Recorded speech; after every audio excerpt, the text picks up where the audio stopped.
Du produit virucide vaporisé à très haute température.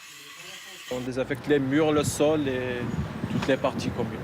Résultat, les habitants de cet immeuble se sentent Plus rassurés, je trouve que ça devrait être fait partout. Depuis 2 semaines, ces employés passent leur temps à tout désinfecter, même le week-end.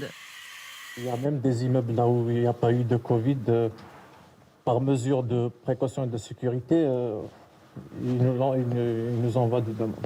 Cette prestation, qui n'existait pas avant l'épidémie, est facturée plusieurs centaines, voire plusieurs milliers d'euros selon la superficie.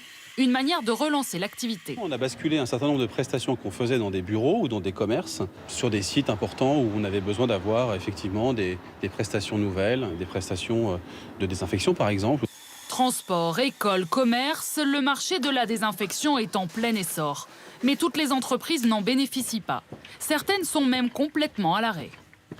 Et ici, on a la seule personne qui est présente. Ce patron et ses 2500 employés dépendent entièrement du secteur hôtelier qui n'a toujours pas repris. Et là, sur le planning, vous pouvez voir, c'est assez parlant.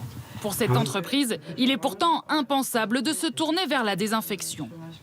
Vous ne pouvez pas, si vous voulez, aujourd'hui, telle que la société elle est organisée, la révolutionner du jour au lendemain. Nous, tout ce qu'on demande, c'est que l'activité repart. Car le secteur enregistre de lourdes pertes.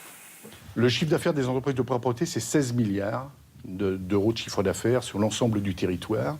50% de ce chiffre d'affaires a été perdu et définitivement perdu. D'après les professionnels du secteur, 5% des entreprises de nettoyage ne rouvriront pas après la crise.